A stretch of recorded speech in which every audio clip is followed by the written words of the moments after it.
with us here on Market Guru. Joining us, Gopikrishna Shenoy, Chief Investment Officer at SBI Life Insurance. Gopi, good to have you with us. Thank you very much. Everyone's been enjoying this fantastic ride that we've seen on equities across the globe. Some amount of question marks, though, with regards to what's fueling that rally. We seem to be way ahead of fundamentals at this point, and while no one's complaining, should we be worried? So we were worried a little bit in between when markets crossed 8,500, 600 on Nifty, when we were at the peak of valuations. And even today, if we look at on FY18 basis, we are at 16 times in terms of earnings multiple. And in terms of price to book, we are at 2.6 times. And EV/EBITDA is a little scary. It's around 9 times. So given that, it is at the top end of the valuations. So we are definitely cautious, but we are not worried because of two reasons. One is good liquidity, domestic as well as international. And second is good fundamentals for the country. Corporate fundamentals yet to catch up. When I was here last time, we thought that probably it can catch up in the second half of this year. I think still that game is on. I don't see good earnings growth coming in even in this quarter, but then in the second half earnings growth can come in. When you look at global liquidity, we have seen last 2 days back that US has not increased its interest rates, even though we carry that risk. So the liquidity internationally, liquidity domestically is fueling this rally. So you need to play this, and you need to play this with a little bit of caution. So you pick and choose your sectors, you pick and choose your stocks, and then you go ahead. So I don't see any signs of market falling very sharply. If you have a look at global financial crisis, or if you have a look at 2001 or 1991, it was led by one factor. For example, the dot-com boom, dot-com bust, or an financial crisis led because of housing in 2008.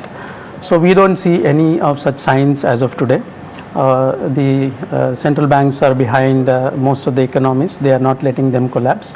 So we have a feeling that many sectors are participating in the rally, except for a few, maybe IT, maybe telecom. So there are no signs as yet that there is a big fall likely because of some risk that is emerging. So we think that the rally should be played, but with a caution. That's how I put it. Okay. Good morning, Gopi. It's a new world in terms of the fact that it's sometimes difficult to compare this with anything else. Yes. So if I was an insurance company sitting in Japan, I'd be wondering if I should shut my business or do what, because I can't offer an annuity. Yes. The Bank of Japan's governor says for 10 years he's going to keep the yield at zero on 10-year paper. So I mean, these are fundamental questions now.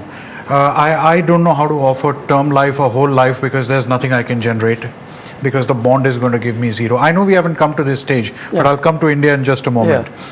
So these are some structural questions that insurance companies around the world have been asking now. What are they supposed to do? When I look at that, and I look at the fact that an insurance company gets policy premiums all the time, it simply has to deploy them. Now, deploying them in a market where present value equals future value of all cash flows is not going to work. So what do? I find some stock to invest. Yes. Because at least there I've got a return. If that is the scenario that's playing out at the moment, Gopi, what are the chances of a downside? Because there is if I can use that phenomenon, forced buying. And there is billions and trillions of dollars of this forced buying, which perhaps sets the bottom of the market. Are we saying that what is it that as an insurance company in Japan that one has to do, or are you saying that what is it that an insurance company in India is supposed to do? So first, what do you think about a situation where you are in zero interest rates? Then we'll come to India. So we've interacted with some of these because BNP is one of our partners. So it's that they are looking out for yield, And today there has been a little inverse relationship between debt and equities. Equity is providing you a positive yield, whereas debt is not. So they are trying to go out of the countries where the yields are not positive. I mean, into countries like emerging markets where yields you can chase yields to some extent. Wherever the markets are shut, they don't have any option. For example, in our markets, we have 5% of outstanding debt that they can invest in. The only option left for them is get into markets which are permitting them and giving them a better positive yield where the currencies are stable, or put it in equities of emerging markets or wherever it is giving some sort of yield. For example, today US gives a positive yield. For example, today emerging markets, whichever is permitting them to put in debt, is giving a positive yield. Emerging equities is giving a good return. So you go and chase yield and then try to park your money there, not forgetting the fact that the home market is important, not forgetting the fact that majority of our income generated in the country, in the home country, is invested there. So this is how we feel that they are managing their money. At least we've not come to that stage, so I don't have that concern to manage my money. So we are at positive yield, we are at inflation which is lower than the existing yield for us. So 10-year yield is giving us a positive return compared to our inflation, so we're comfortably placed. Okay, fantastic. So let's take a look at the India story in the meantime. And you know, we saw it in evidence this week, Gopi, with the way that even our markets were just in pause until we saw what the Fed did. So you know, it's been very, very dependent on the kind of flows that we've been seeing. What is the kind of risk then you see in an environment where we do see that rate hike coming in by the Fed down the line? So our view is the rate hike can come in December. Okay, but then whether it will be the last is something which we discuss always. And let's look at it, the situation wherein we were in January. We were thinking that there can be probably 4 hikes this year. So that's been reduced to 2, and even 2 is probably coming in December with or without conviction, and we are not too sure. So even if it comes through, then the question of you know, maybe this is the last may still continue in the mind of equity bulls.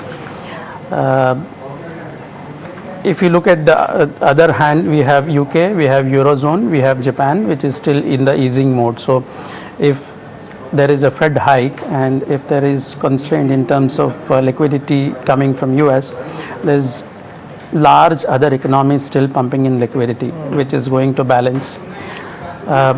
If we think that probably December is a time when 1 rate cut is possible in India, that is probably likely to fuel a little bit of liquidity here and comfort here.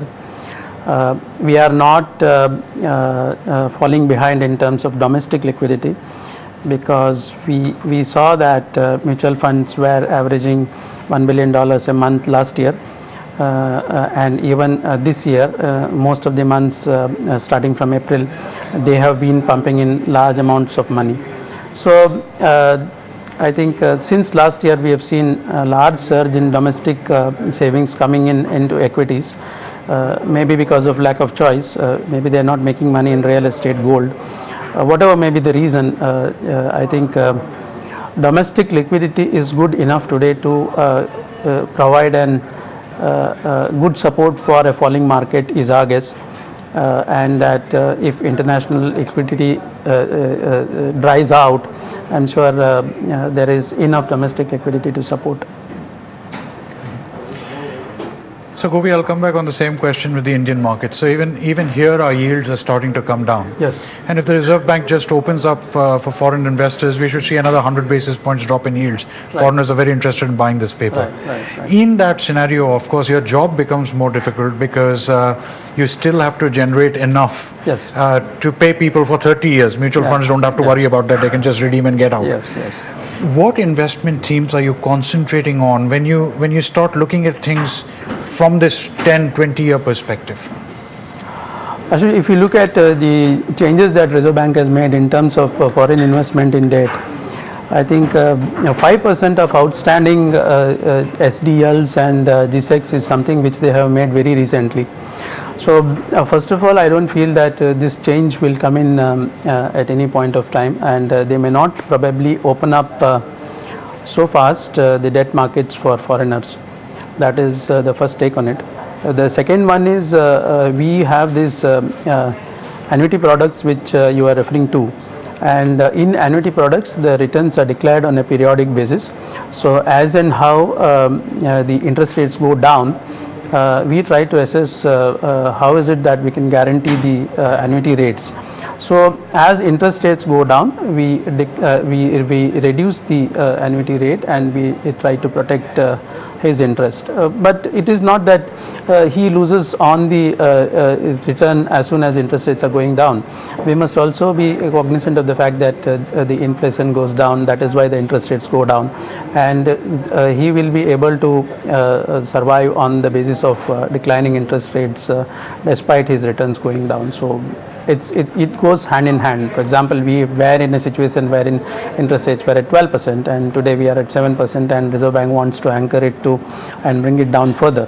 That doesn't mean that the return expectations have still remained at 12%. It's gone down, and they will still be okay with interest rates going down. So we protect ourselves by saying that, oh look, annuity was at 8% last year. Today it is at 7%. Maybe tomorrow it is at 6%. But still, a person who is getting his superannuation is definitely expecting that interest rates can be at 6%, and he needs to manage with that 6%. So the expectation management is something which is important, and somebody who knows that the interest rates are coming down will definitely get used to this. So unless it goes to kind of 0, 1, like what we have in Euro. All right. So let's talk about let's talk about then some of the action that we've been seeing, in the market. Let's say the banking and financial space. The advent of the NBFC, the kind of spurt we've even been seeing on the public sector names. How would you be looking at that pocket of the market, given the context that we've just been talking about? So in the NBFC space, we've tried to book profits as far as possible. But then housing finance is one area where the growth is still coming in, and we think that there is still money to be made, and there are a few companies wherein we have invested our monies in. Within the private sector retail play, I think we have players who have delivered consistent growth over a period of time, and this growth might be coming in because of consumption-led boom, especially in consumer durable like passenger vehicles, which we play on a continual basis. So that part of the portfolio is it's growing, and it will grow, and will as and when the money is accrue, we'll put in that part of the portfolio. Within the PSUs, like I said last time, we had government supporting them. We have measures like, for example, steel was giving them a lot of pain, so we have minimum import price in steel, which was protecting the steel industry. As a result, the NPS that the PSU banks had. So from there, it has given a fairly good return. So we have played this by way of baskets, banking baskets. So we have not picked and chosen any particular stock as such. It has a basket we have played, but then it's a small portion of the portfolio. The larger portion of the portfolio is something which is retail-led banks, which are giving us good returns. So just a question that's always fascinated me. I wanted to ask you that when you get the premium, yes, do you invest it all after the brokerages and all have been paid out? No. Yes, you're right. Brokerages, typically it's told, it's termed as commissions. Mm-hmm. So we collect the premiums, the commissions and other charges are deducted, and then it comes to our department, and then we invest. But when we invest, we pay brokerages for example, equity brokers or debt brokers. I just wanted to ask you then, how does an insurance company make money? Yeah. Because we are for the first time seeing IPOs, and nobody talks about bottom line. People talk about embedded values and stuff like that, but we are used to widgets and TVS motors and stuff like that. So are you talking about what is your income? I mean, how does an insurance company get income? So insurance company has two balance sheets. One is the shareholders balance sheet and one is the policy holders balance sheet. So there is a surplus lying in shareholders which is going to the shareholders, and there is a surplus lying in policy holders after deducting all the charges, after deducting their dues of returns, whatever they are supposed to pay. I mean, they are supposed to get. That is the excess which is going to the shareholders. That's how a shareholder makes money in an insurance company as an investor, investor in the insurance company. Okay. Now, within the policy holders, we have returns that are guaranteed to the policy holders. We have returns that are not guaranteed to the policy holder, but which accrue on an ongoing basis. For example, you have unit-linked funds wherein most of the money goes to the unit-linked policy holders. But in unit-linked, we have something like fund management charges, which are deducted from the policy holders' money, which is going towards the admin, which is going towards the other charges, and then the rest comes to the shareholders. So essentially, Gopi, what I was driving at is that when you say shareholder surplus, it's really an actuarial calculation. Because this is not some number like I've received, you're making an actuarial calculation and transferring it, and if it's wrong, you got to transfer it back, I assume, at some point. Generally, it doesn't go wrong. Why do you think it's going wrong? Okay, in terms of themes then, what else are you looking at? So we have, like I said, I'm a little cautious in terms of market as a whole. So we have invested in companies which have good earnings growth potential, not only the earnings growth as of now, earnings growth potential, and large caps basically. So we have investments in consumer discretionary, retail-led banks, a basket of PSUs.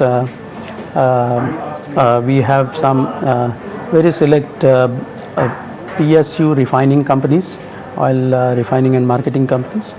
We are also overweight on cement, and we have looked at gas distribution companies because gas prices have been coming down. There is an emphasis on shifting towards gas from other forms of fuel. So these are the key 4-5 sectors wherein we are overweight.